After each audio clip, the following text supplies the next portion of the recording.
नमस्कार, India voice में आप सभी का स्वागत है। मैं आपके साथ दिव्या पांडे।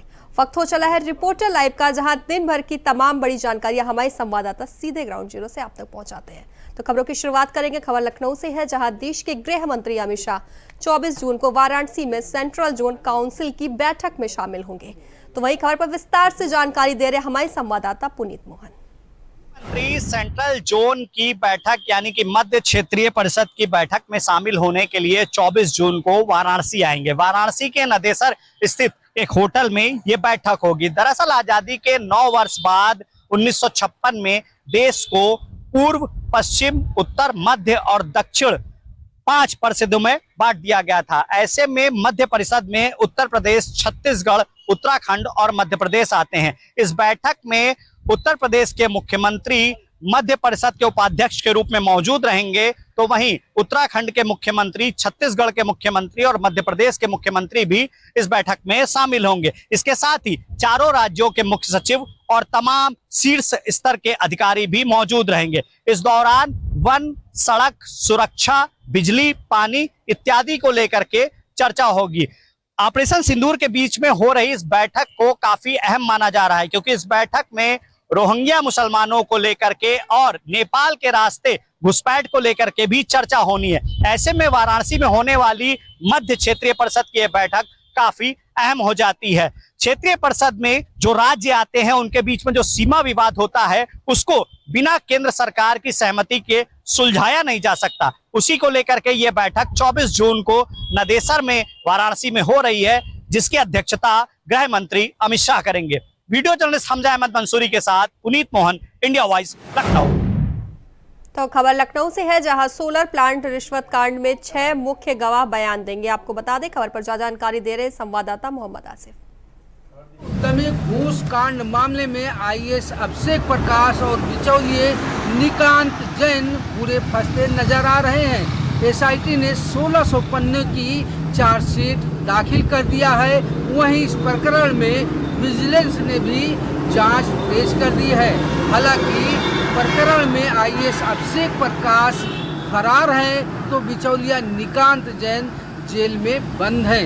दरअसल योगी सरकार ने यूपी में उद्यम लगाने की एक योजना तैयार किया था, जिसमें आईएएस अभिषेक प्रकाश को सीईओ बनाया गया था। लेकिन आईएएस अभिषेक प्रकाश और बिचौलिए निकांत जैन पर घूस कांड का बड़ा आरोप यह लगा कि आईएएस अभिषेक प्रकाश ने बिचौलिए निकांत जैन के जरिए उद्यमी से 5% का घूस मांगा था। इस मामले में जांच हुई, तो जांच के बाद गोमती नगर थाने में एफआईआर दर्ज की गई। बिचौलिए निकांत जैन को गिरफ्तार किया गया। तब से आईएएस अभिषेक प्रकाश फरार है। हालांकि शासन ने आईएएस अभिषेक प्रकाश को निलंबित भी कर दिया है। इस मामले में एसआईटी और विजिलेंस ने भी जांच शुरू कर दिया था। एसआईटी ने 1600 पन्नों की चार्जशीट दाखिल किया है, जिसमें 50 गवाहों के बयान दर्ज किए गए हैं। वहीं एसआईटी की चार्जशीट से कई अहम खुलासे भी हुए हैं। सूत्रों का यह दावा है कि 6 मुख्य गवाह अब कहीं न कहीं बड़ा बयान दे सकते हैं, और इससे आईएएस अभिषेक प्रकाश और निकांत जैन की मुश्किलें बढ़ भी सकती हैं। दूसरी तरफ विजिलेंस ने भी जांच शुरू कर दी है।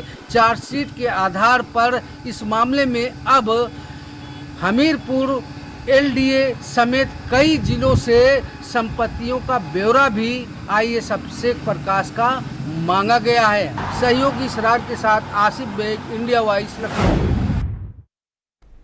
तो वहीं समाजवादी पार्टी मीडिया सेल से डिप्टी सीएम ब्रजेश पाठक पर फिर हमला बोला गया है। क्या कुछ है, पूरी खबर बता रहे हमारे संवाददाता मोहम्मद आसिफ। को लेकर छिड़े विवाद के बीच समाजवादी पार्टी मीडिया सेल ने एक बार फिर से डिप्टी सीएम ब्रजेश पाठक पर बड़ा हमला बोला है। कहा है कि जब बात अपने पर आती है तो ब्राह्मण होने का रोना रोते हैं, और जिस तरीके से कानपुर में मां बेटी को जिंदा जलाया गया, इस मामले में डिप्टी सीएम ब्रजेश पाठक की तरफ से सिर्फ आश्वासन की घुट्टी पिलाई गई। समाजवादी पार्टी ने ही पीड़ितों की मदद की है। जितनी मदद ब्राह्मणों की सपा कर रही है, बीजेपी सरकार नहीं करती है। दरअसल यूपी में डीएनए को लेकर समाजवादी पार्टी और डिप्टी सीएम ब्रजेश पाठक के बीच ठन गई है। एक दूसरे पर बड़े आरोप और हमले किए जा रहे हैं। आज भी समाजवादी पार्टी की मीडिया सेल ने एक्स पर पोस्ट कर डिप्टी सीएम ब्रजेश पाठक और योगी सरकार को निशाने पर लिया है। एक्स पर समाजवादी पार्टी ने लिखा है कि कानपुर में जिस तरह से मां बेटी को जिंदा जलाया गया, बुलडोजर एक्शन हुआ, इस मामले में बीजेपी सरकार की तरफ से कोई राहत नहीं दी गई। समाजवादी पार्टी ने यह भी कहा है कि जब बात अपने पर आई है तो डिप्टी सीएम ब्राह्मण होने का रोना रो रहे हैं। वह ब्राह्मणों के हित में कोई काम नहीं करते हैं। समाजवादी पार्टी ने यह भी कहा है कि जितने अत्याचार ब्राह्मणों के पर बीजेपी सरकार में हुई है, उतना अत्याचार किसी और सरकार में नहीं हुआ है। समाजवादी पार्टी ब्राह्मणों की लगातार मदद कर रही है। समाजवादी पार्टी ने यह भी कहा है कि कई ऐसे मामलों में ब्राह्मणों पर हुए अत्याचार पर समाजवादी पार्टी ने दिल खोलकर मदद किया, लेकिन वहीं जिस तरीके से डिप्टी सीएम ब्रजेश पाठक ब्राह्मण होने का दम भरते हैं, वह सिर्फ पीड़ितों को आश्वासन की घुट्टी ही पिलाते हैं, उनकी कोई मदद नहीं होती है।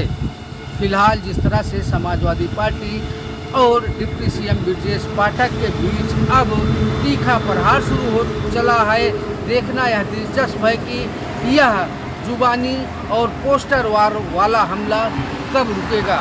सहयोगी सराज के साथ आसिफ बेग, इंडिया वॉइस, लखनऊ।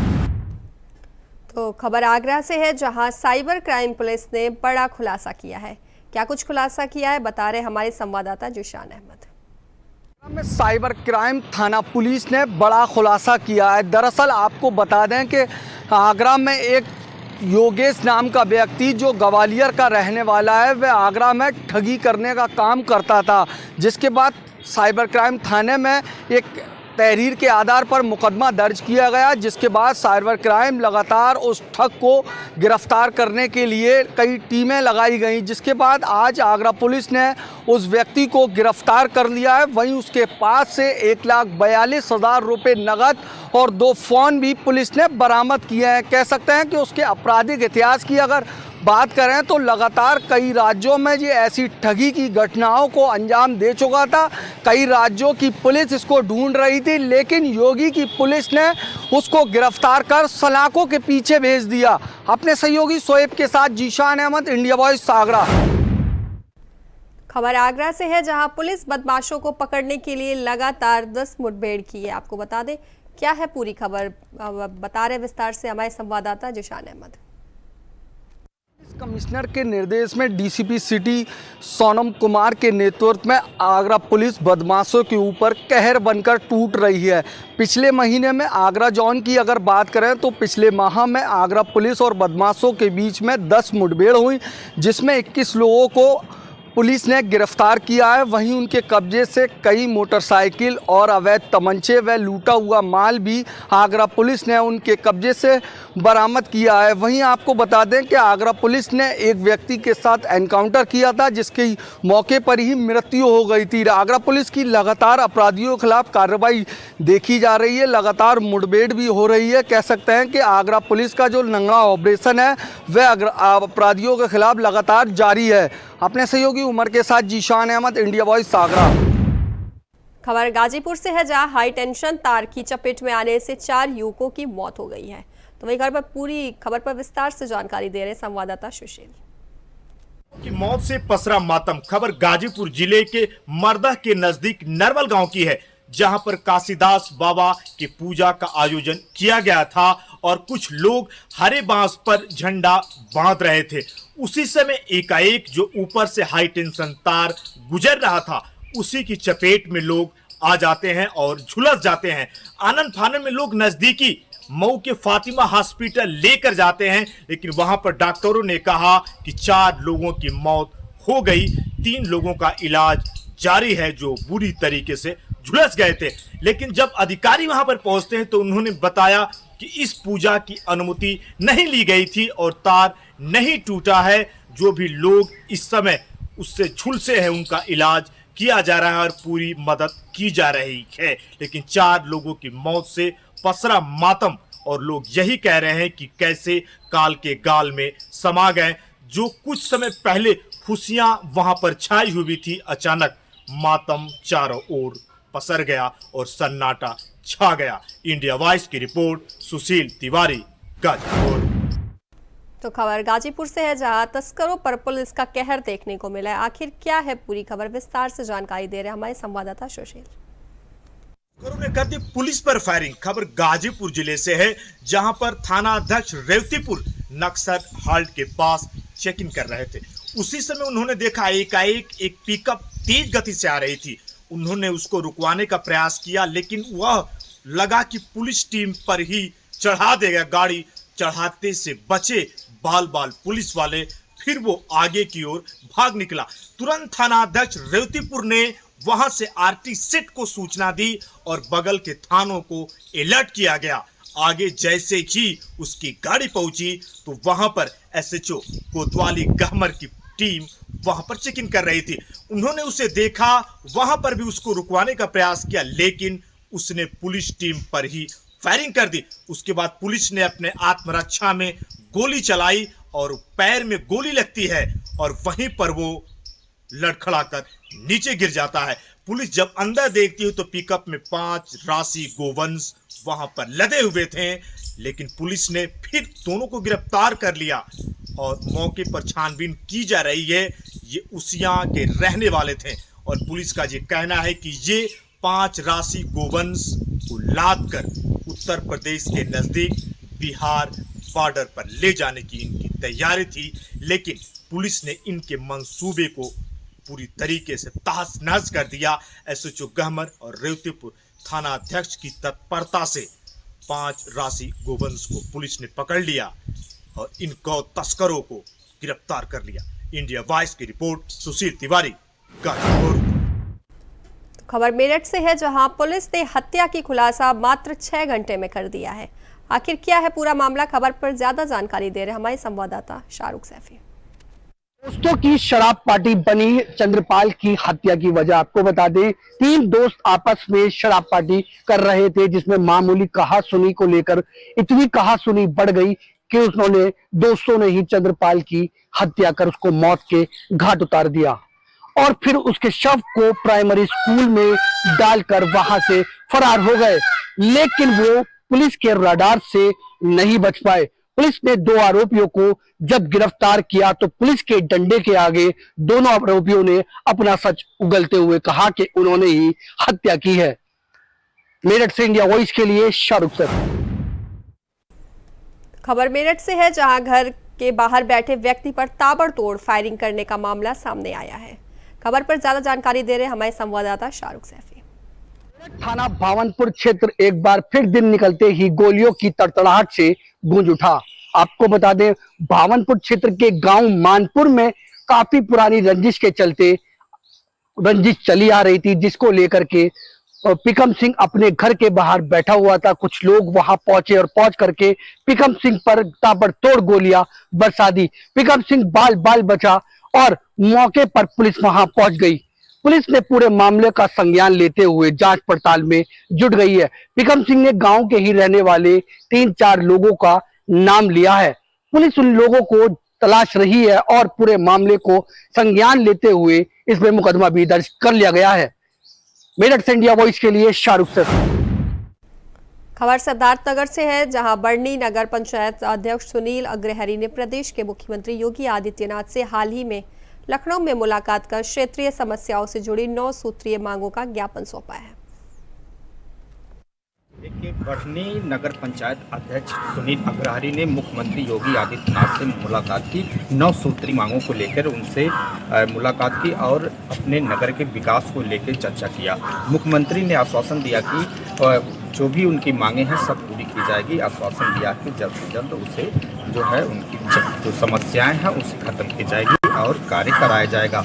विकास कार्यों को लेकर सुनील अग्रहरी ने मुख्यमंत्री से मुलाकात किया था, जो कि नगर पंचायत अध्यक्ष बढ़नी है।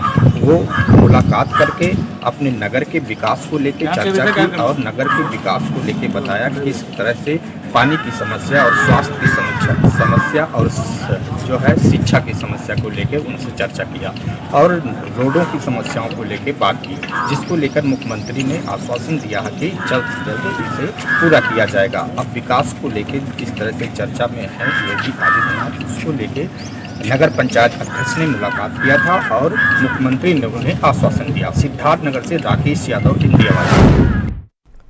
खबर देहरादून से है, जहां एक राष्ट्र एक चुनाव की थीम को धरातल पर उतारने के लिए केंद्रीय संसदीय बोर्ड की कमेटी ने उत्तराखंड का दौरा किया है। तो वही खबर पर विस्तार से जानकारी दे रहे हमारे संवाददाता अभय कैंतुरा। चुनाव को लेकर इन दिनों जो जेपीसी बनाई गई है, जिसमें केंद्र के 39 सांसद शामिल हैं, वो इन दिनों देश के विभिन्न राज्यों का दौरा कर रही है। आज टीम देहरादून पहुंची है। उत्तराखंड राज्य में 2 दिवसीय उनका एक दौरा है, जिसमें सरकार से भी बातचीत करी है, उसके बाद राजनीतिक दलों से भी सुझाव लेंगे, साथ ही ऐसी संस्थाएं जो अंडरटेकिंग या जो केंद्र शासित संस्थाएं, उनसे भी बातचीत की जाएगी। सभी के सुझाव यहाँ पर ले जाएंगे कि किस प्रकार से ये एक राष्ट्र एक इलेक्शन का जो उद्देश्य है उसको पूर्ण किया जा सकता है, क्योंकि लगातार हर बार चुनावों में, अलग अलग चुनावों में जिस प्रकार से खर्च होते हैं, वो सीधे तौर पर सरकार के लिए एक अतिरिक्त बोझ बनता हुआ नजर आ रहा है। इसलिए ऐसी थीम यहाँ पर रखी गई है कि एक राष्ट्र एक इलेक्शन की जो सोच है, उन सब चीज़ों को इम्प्लीमेंट किया जा सके, और उसीलिए ये जेपीसी यहाँ पर पहुंची है। सभी राष्ट्रीय चुनाव यहाँ पर ले जाएंगे, सभी सुझाव जो आएंगे उसको केंद्र में रखे जाएंगे। जो केंद्र की जो पार्लियामेंट्री कमेटी है उसके सामने रिपोर्ट प्रस्तुत होगी और उसके बाद सरकार की तरफ से निर्णय लिया जा सकता है। लेकिन इतना जरूर कहा जा सकता है कि टीम जब उत्तराखंड पहुंचे तो राज्य सरकार की तरफ से या राजनीतिक दलों की तरफ से उत्तराखंड की जो परिस्थिति है उनके अनुरूप निर्णय लेने की बात यहाँ पर कही गई है, सुझाव यहाँ पर दिए गए। और अब देखना यही है कि किस प्रकार से कमेटी काम करेगी और उत्तराखंड के जो सुझाव है उनको किस प्रकार से सम्मिलित करेगी। कैमरा मैन सुनना चाहता है कैंतुरा, इंडिया वॉइस। तो रिपोर्टर लाइव में फिलहाल के लिए बस इतना ही। बने रहे इंडिया वॉइस के साथ। नमस्कार।